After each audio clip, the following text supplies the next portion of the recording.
the life has changed. In 1982, when I joined, I don't think we used to have so much of stress in life. We were very happy coming by bicycle from I was a day scholar all through. And now my children, when I see one of my doctor is already, my son is doctor, another is doing a final year in Santosh Medical College. So when she said, so I thought for a while because I was too busy myself and I was not able to find time, but her persuasion really worked.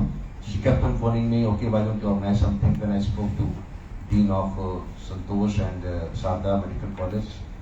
And then I spoke to my colleague, my batchmates, Dr. Narsingh Verma, who's in the head department in physiology, and he said you have to go through the dean. I did not know you were dean at that time, sorry for that. Because I came to know only Dr. Surya Nityanan as a vice chancellor, because that comes in the group. And she had been my senior, 4 years, 3 years senior to me. She did MD medicine along with, I was her intern and she was junior. So I spoke to Dr. Amita, and I was so happily, that was the first talk to you. And she said, you are most welcome, and she knew my wife more than me.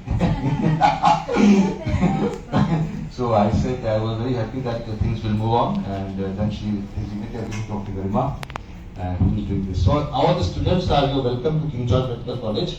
My team is, I represent MI International Heart and Healthcare Foundation. It's another society. I would like to tell you, Dr. Amita, that we have been organizing charitable camps and education program, which is my passion, along with supported by Dr. Aki herself. We have done more than 19 international and national conferences, 19, ever since we started in 2008. We did in London, Amsterdam, Rome, Zurich. We are doing in Port Blair, many in Vigyan Bhavan, City Auditorium in Delhi, Lucknow, Agra. So it's known as Indo-European.